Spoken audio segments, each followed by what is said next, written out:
Hello प्यारे बच्चों, jobs dictionary पर आपका स्वागत है। और आज हम इस वीडियो में करेंगे सैंपल क्वेश्चन पेपर का सॉल्यूशन, जो कि स्टैंडर्ड मैथमेटिक्स के लिए है। सीबीएसई ने टर्म 2 के लिए लॉन्च कर दिया है सेक्शन 2020 और 22 का। तो इस क्वेश्चन पेपर का सॉल्यूशन देखने से पहले हम सबसे पहले एक नज़र डालेंगे जनरल इंस्ट्रक्शंस पर, जो कि एग्जाम के लिए ज़रूरी है। एग्जाम के टाइम पर ध्यान रखना है कि क्या है वो इंस्ट्रक्शन। चलिए इन्हें देखते हैं। सबसे पहले टाइम कितना है? 2 आवर्स।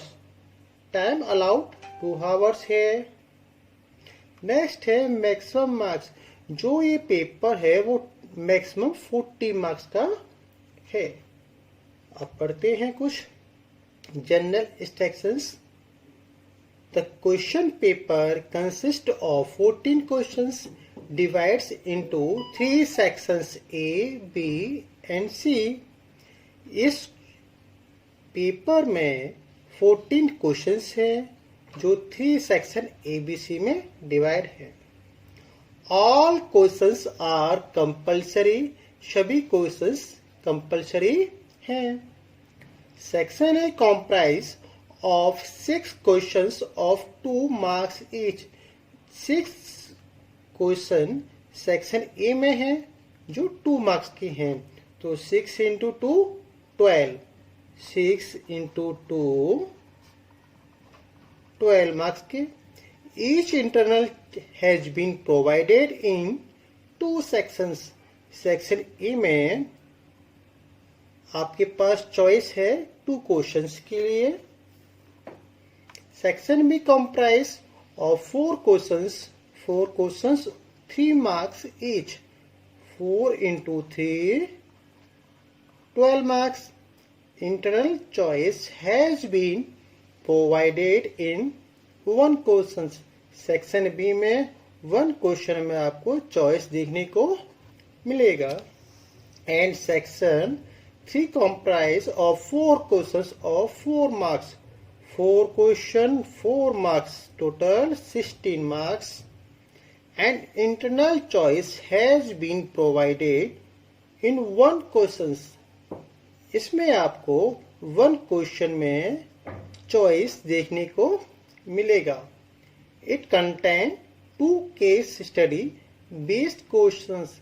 सेक्शन सी में आपको 2 केस स्टडी क्वेश्चंस देखने को मिलेंगे। बिहारी लाल की जय। हेलो प्यारे बच्चों, तो अब चलते हैं सेक्शन सी के क्वेश्चन नंबर 11 की तरफ, जो कि 4 नंबर्स के आपके हैं। काफी इंपॉर्टेंट सवाल हैं ये। चलिए क्वेश्चन को समझते हैं। The internal and external radius of a spherical shell are 3 centimetre and 5 centimetre respectively. एक स्फेरिकल सेल है जो 3 सेंटीमीटर और 5 सेंटीमीटर रेडियस है। Melted and recast into a cylinder. यहां आ गया मेल्टेड। Melted and recast. सबसे पहले बच्चों, अगर कहीं मेल्टेड एंड रिकास्ट लिखा आ गया तो हमें उस क्वेश्चन में वॉल्यूम निकालना है। क्या निकालना है? वॉल्यूम या आयतन। अब बात करते हैं वॉल्यूम की।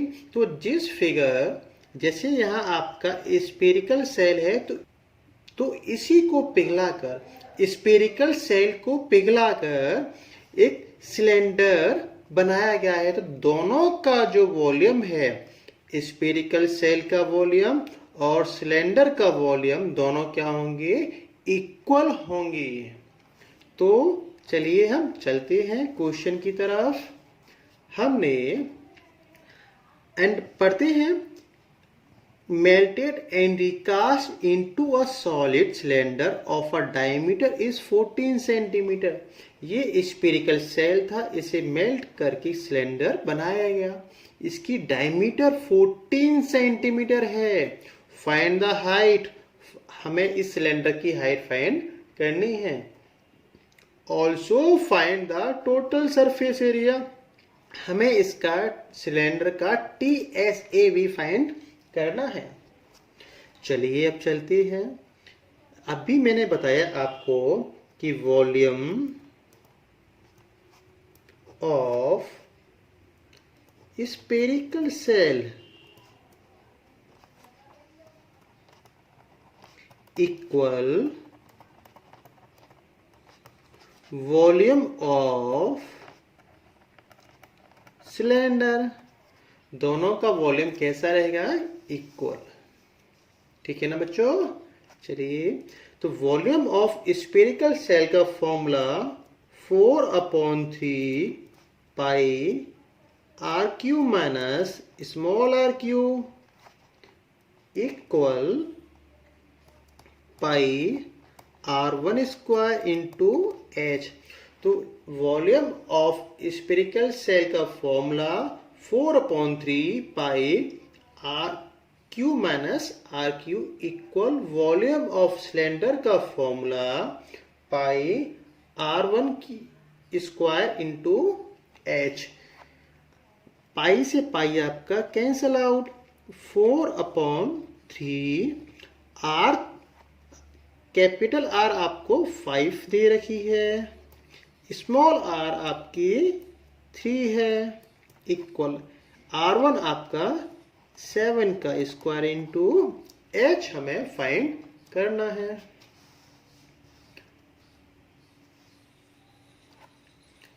फोर अपॉन 3, 5 का क्यूब 125 माइनस 3 का क्यूब 27 इक्वल 4 का स्क्वायर हुआ 49, सॉरी 7 का स्क्वायर हुआ 49 इंटू H।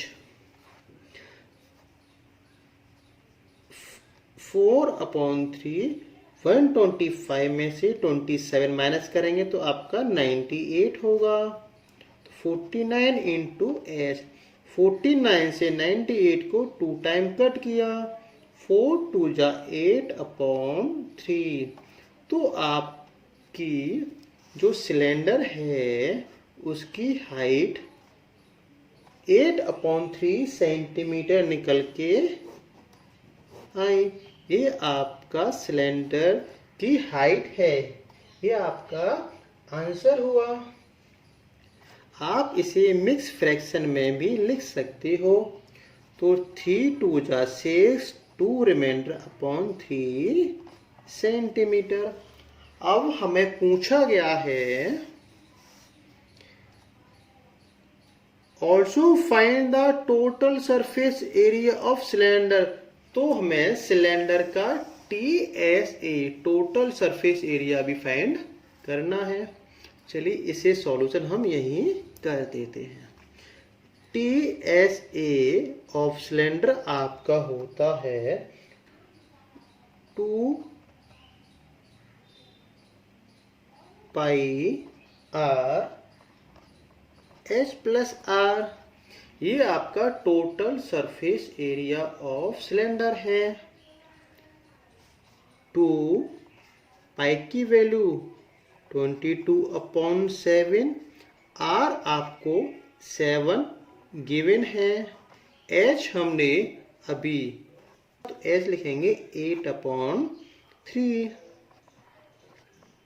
R आपकी 7 है, 7 से 7 कैंसल आउट, 22 जा 44,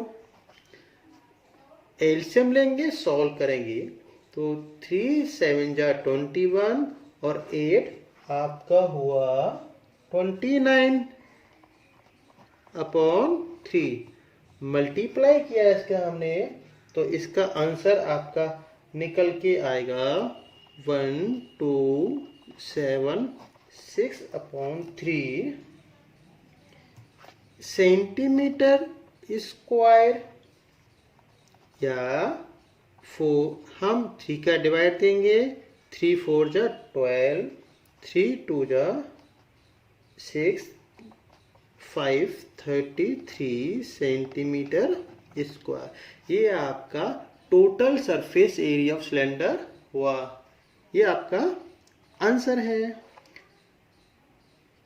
यहां से आपको 4 नंबर देखने को मिलेंगे। हेलो प्यारे बच्चों, अब चलते हैं क्वेश्चन नंबर 12 की तरफ। क्वेश्चन को रीड करते फिर इसे हम आसानी से इसका सॉल्यूशन करेंगे।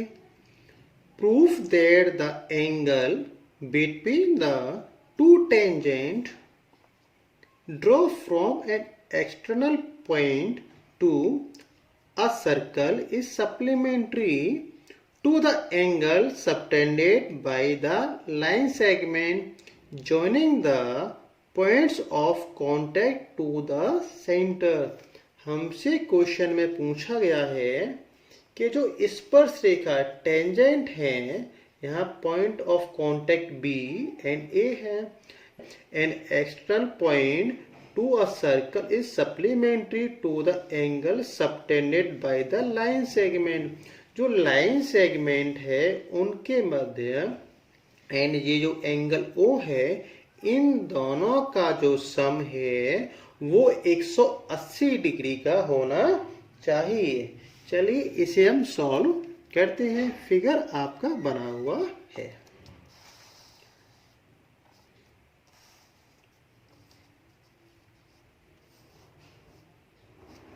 आप जानते हो कि टेंजेंट स्पर्श रेखा पर 90 डिग्री का एंगल बनता है।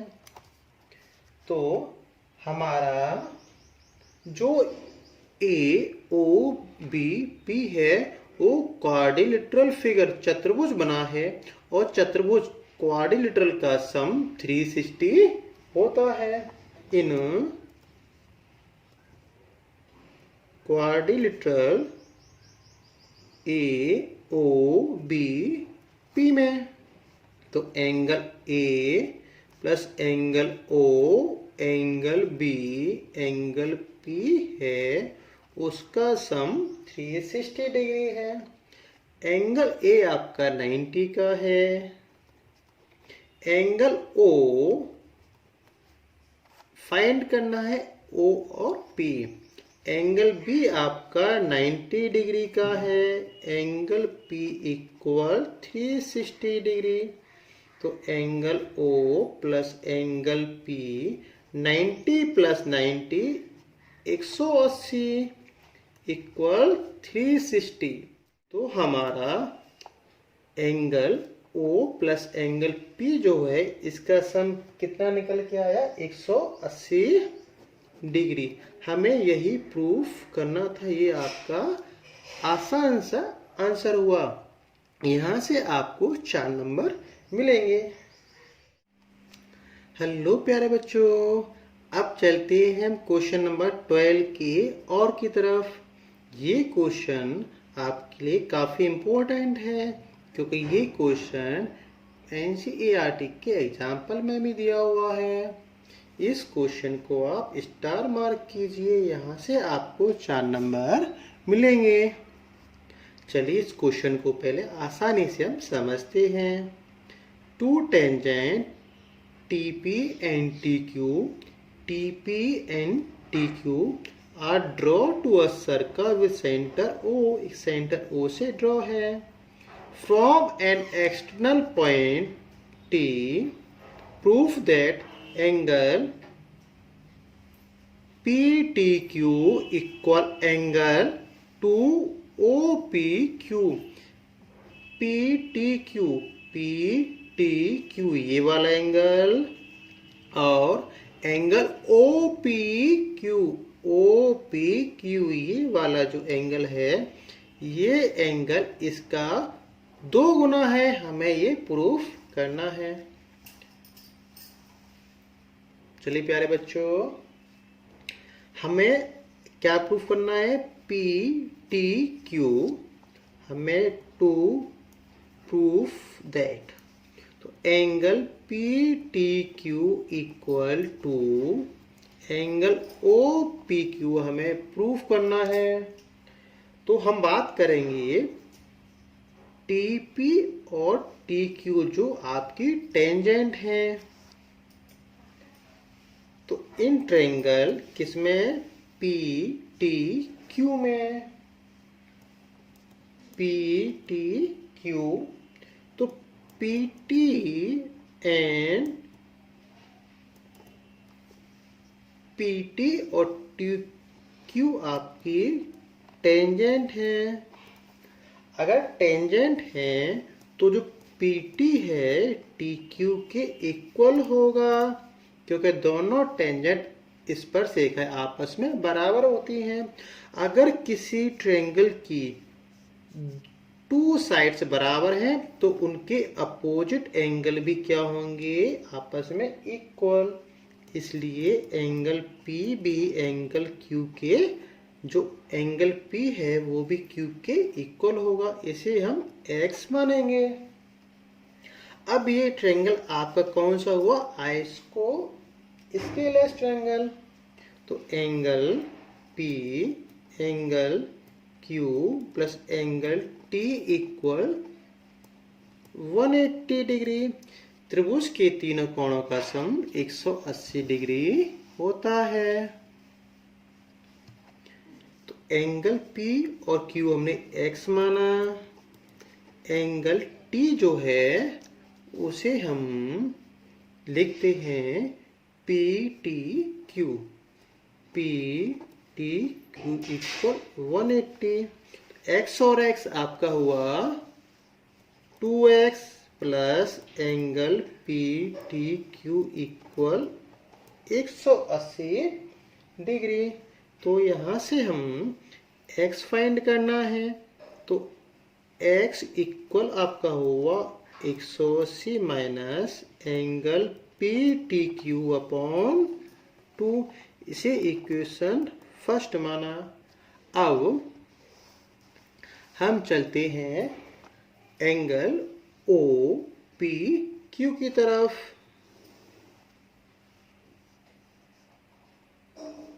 प्यारे बच्चों, आपका एंगल ओ पी क्यू हमें फाइंड करना है। उससे पहले हमें आपको पता होगा कि ओ पी टी ये आपका टेंजेंट है टी पी, और पी ओ आपका रेडियस है। तो आपका जो ये एंगल है टी पी ओ वो 90 डिग्री का होगा। तो एंगल टी पी ओ क्या होगा आपका 90 डिग्री का। और आपको पता है कि टी पी ओ दो छोटे छोटे एंगलों से मिलकर बना है।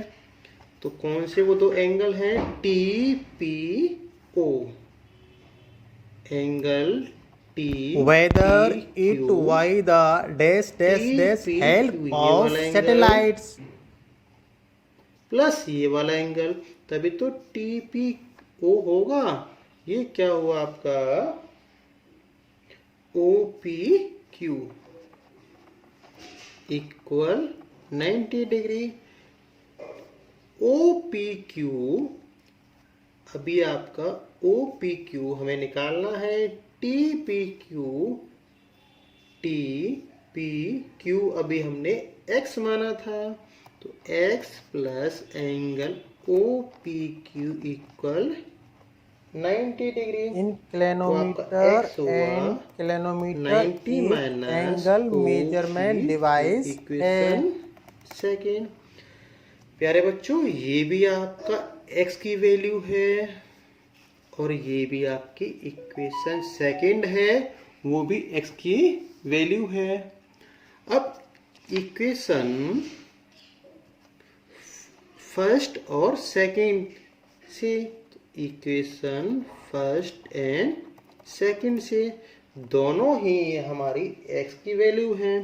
तो 90 minus angle O P Q equal 180 minus P T Q upon 2। नीचे 1 माना, क्रॉस मल्टीप्लिकेशन किया हमने, तो 2 का मल्टीप्लाई 90 में, तो 180 minus 2 angle O P Q बराबर 180 माइनस पी टी क्यू।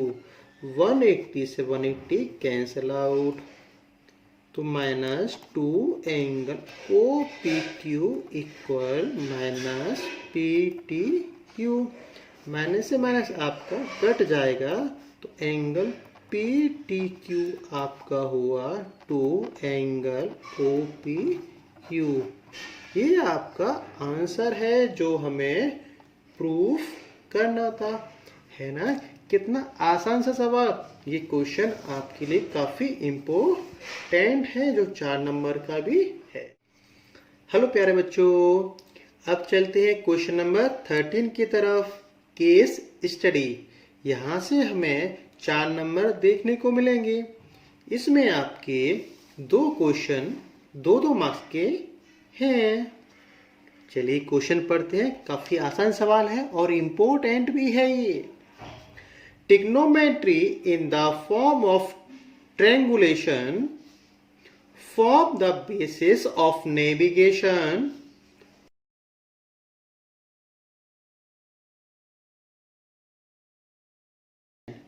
ये आपका क्वेश्चन दे रखा है। हमारा जो मेन क्वेश्चन है वो स्टार्ट यहां से होता है। A guard station at the top of 240 metre tower.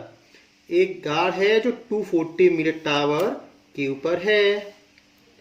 Observe and unidentified boat coming towards it's.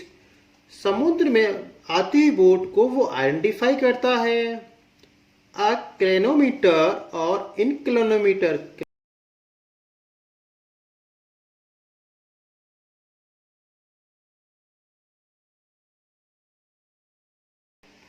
तो क्लेनोमीटर है एंड इनक्लोमीटर ये एंगल को फाइंड करता है कि कितने डिग्री का एंगल बन रहा है जो बोट आ रही है उससे। It is a instrument used for measuring angle. ये रखा है, ये क्या है? इंस्ट्रूमेंट है जो एंगल को मेजर करता है। The guard use the clinometer to measure the angle of depression of the boat coming towards the lighthouse and found it to be 30 degree। जो क्लेनोमीटर का यूज वो कर रहा है तो बोट उसकी तरफ आ रही है, तो एंगल क्या बना है आपका? डिप्रेशन। ये आपका 240 मीटर टावर है। ऊपर से वो बोट को आते हुए देख रहा है। ये कोई आपकी बोट है, इसे आते हुए वो देख रहा है। तो जो एंगल बन रहा है डिप्रेशन का वो है 30 डिग्री। ये आपका 240 मीटर टावर है। जो बोट है वो आपकी आ रही है, तो एंगल क्या बनना है आपका? 30 डिग्री का। ये आपकी कोई बोट है, ठीक है ना। तो ये 30 का, तो ये तुम्हारा क्या होगा? 30 डिग्री का, क्योंकि ये जो लाइन है और ये आपकी बेस लाइन है आपस में पैरेलल है, तो हमारा जेड बनना है। कौन से एंगल है ये? Alternate interior angle. ये 30 डिग्री, तो ये भी आपका 30 डिग्री का होगा। चलिए अब चलते हैं क्वेश्चन की तरफ। क्वेश्चन क्या कह रहा है?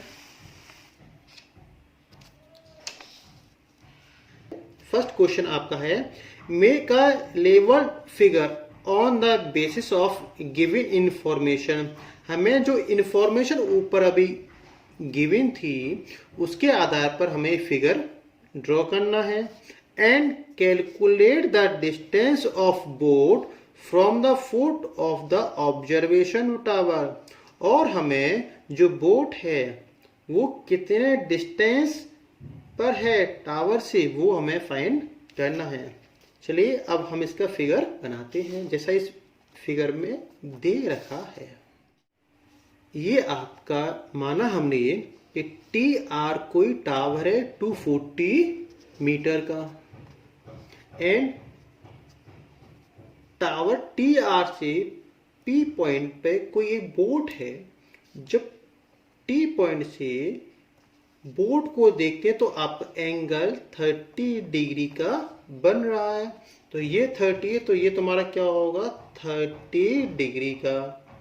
पूछा गया है हमसे कि P और R, जो टी आर टावर है, P आपका वोट है, तो P और R के बीच का डिस्टेंस फाइंड करना है। माना हमने P R का डिस्टेंस x मीटर है। चलिए अब चलते हैं, हम क्वेश्चन को सॉल्व करेंगे। In triangle T R P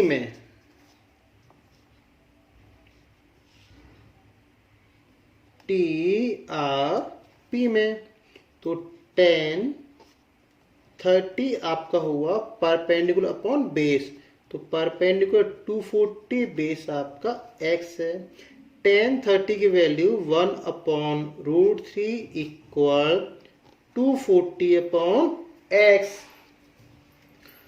cross multiplication, तो x आपका निकल के आएगा 240 √3 मीटर। ये हमारा आंसर हुआ। हेलो प्यारे बच्चों, अब चलते हैं 13 के और की तरफ। After 10 minutes, the guard observed that a boat was approaching the tower. 10 minute बाद गार्ड देखता है कि बोट जो है वो चल के आ रही है टावर की तरफ। And its distance from tower is reduced by 240 √3 - 1। और इसने क्या किया, ये जो डिस्टेंस बोर्ड यहां तक चल के आ गई, इसे नाम देते हैं m। तो जो बोट है वो 10 मिनट में यहां तक चल के आ गई। इसने हमारा 240 √3 - 1 डिस्टेंस कवर किया। He immediately raised alarm, और उसने जल्दी से अलार्म बजाया। What was the new angle of depression? The boat from the top of observation। तो जो नया पॉइंट था बोट यहां से हमारी यहां आ गई। अब पूछा गया है हमसे कि जो नया एंगल बनेगा बोट का वो कितने डिग्री का बनेगा। तो हमें ये जो एंगल है वो हमें थीटा फाइंड करना है। अब बोट आपकी P से M की तरफ आ गई। प्यारे बच्चों, PR हमने अभी निकाला था आपका 240 √3। अगर 240 √3 से PM 240 - √3 माइनस करेंगे तो MR का डिस्टेंस निकल आएगा। तो इन ट्रायंगल TPM RM क्या है, TRM है। तो क्या हुआ आपका tan थीटा, tan होता है P अपॉन B, तो tan थीटा P आपका 240 है, B बेस। हमें M और R फाइंड करना है। ये हम कैसे फाइंड करेंगे हम आपको समझा रहे हैं। हमारे पास PR हमने निकाला था X, वो 240 √3 माइनस PM कितना है 240 √3 - 1, ये हमें गिवन है। तो डिस्टेंस ये MR हम निकाल रहे हैं। तो 240 √3 माइनस 240 √3 माइनस प्लस 240 √3 से 240 √3 कैंसल आउट, आपका 240 मीटर हुआ MR का डिस्टेंस। तो tan थीटा P आपका परपेंडिकुलर 240 था 240, और एम आर क्या निकल के आप आया है 240 मीटर, ये भी 240 मीटर निकल के आया। इससे हमने ये कट किया तो tan थीटा आपका हुआ 1। प्यारे बच्चों, आपको पता होगा कि tan में 1 किसकी वैल्यू होती है 45 की, तो tan थीटा बराबर tan 45। तो एंगल क्या निकला आपका 45, ये आपका आंसर हुआ। कितना आसान सा सवाल है। हेलो प्यारे बच्चों, अब चलते हैं क्वेश्चन नंबर 14 के केस स्टडी सेकंड की तरफ। यहाँ से भी हमें 4 नंबर की क्वेश्चन देखने को मिलेंगे। इसमें भी 2 क्वेश्चन आपको गिवन होंगे। काफी आसान सा सवाल है ये, और ये आपके लिए इम्पोर्टेंट भी है। Pushups are the fast and effective exercise for building strength. जो पुशअप है फास्ट और इफेक्टिव एक्सरसाइज है बिल्डिंग स्ट्रेंथ के लिए। These are helpful in almost all sports including athletics. While the push-up are primary, जो exercise है sports के लिए और एथलेटिक के लिए, हम तुम्हारे सबके लिए भी एक अच्छा व्यायाम है, आपको भी रेगुलर करनी चाहिए। While the push-up primarily target the muscles of the chest, arm and shoulder. किसे सबसे ज्यादा चेस्ट को, आर्म्स को एंड शोल्डर को मजबूत करती हैं। Supports require from the muscles help in turning up the whole body, और पूरे शरीर की छोटी छोटी मसल्स को भी स्ट्रॉन्ग करती हैं। तो हमें प्रतिदिन व्यायाम करना चाहिए और हमें पुशअप्स लगानी चाहिए। चलिए अब चलते हैं क्वेश्चन की तरफ। अब हम क्वेश्चन को पढ़ते हैं। Nitesh want to participate in the pushup challenge. Nitesh जो है पुशअप चैलेंज की प्रतियोगिता में भाग लेना चाहता है। He can currently make 3000 push-ups in 1 hour, और वह 3000 push-ups 1 घंटे में लगाता है। What he wants to achieve a target of 3900 push-ups in 1 hour, लेकिन वह चाहता है कि मैं अपनी पुशअप्स जो है 1 घंटे में 3900 लगाऊं। For which he practice regularly, और इसके लिए वह प्रतिदिन अभ्यास करता है।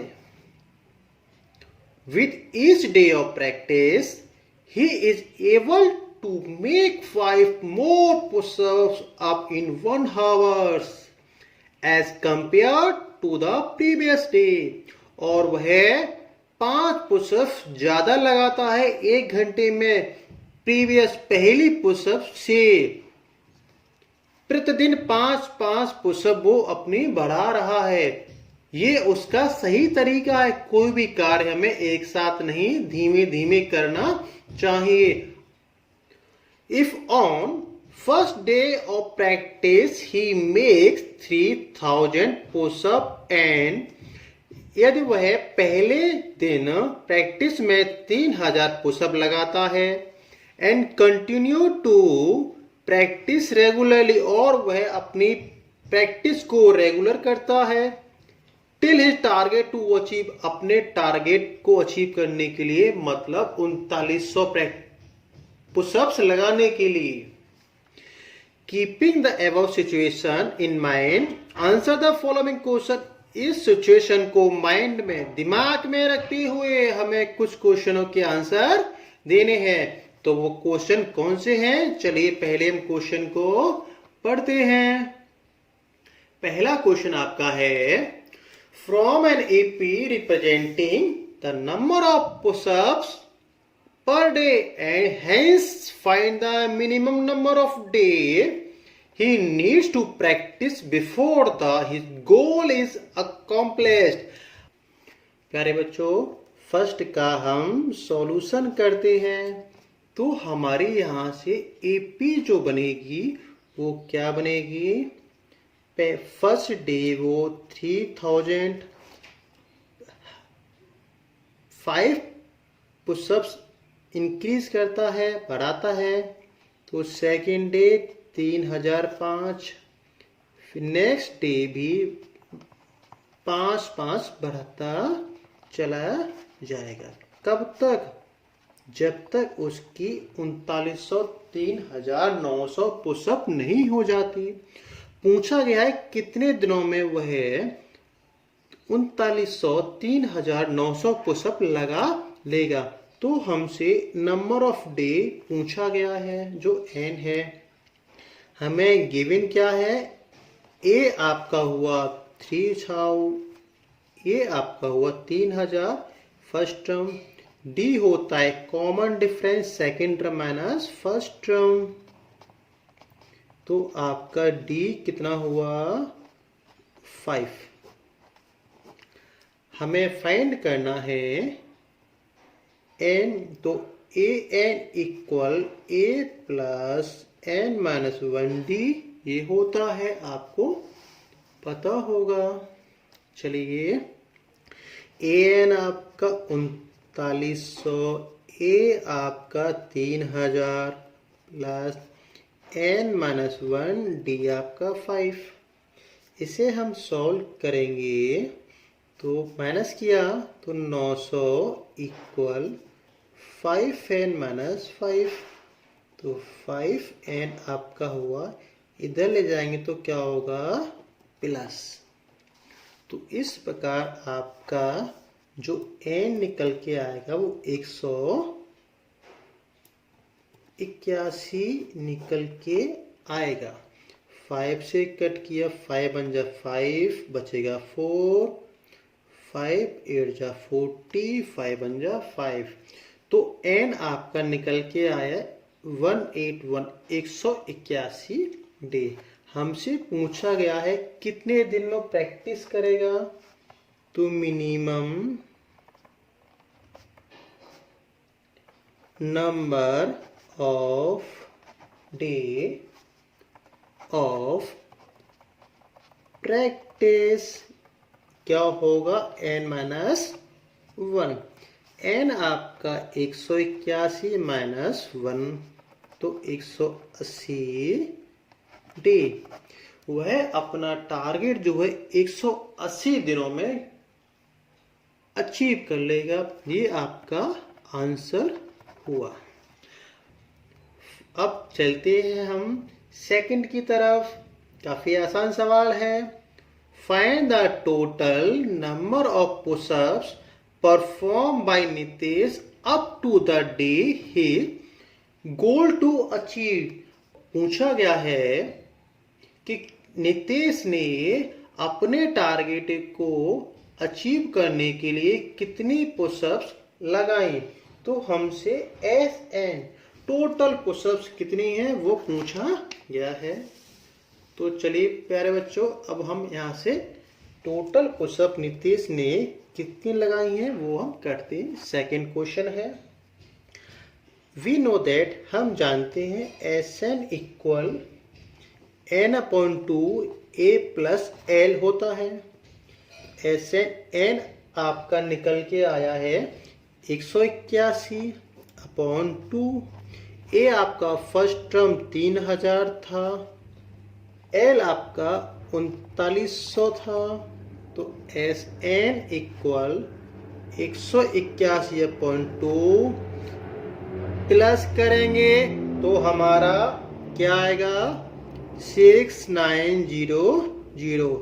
कट किया, 2 3 जा 6, 2 4 जा 8, 2 5 जा 10 और 0। तो 181,3450।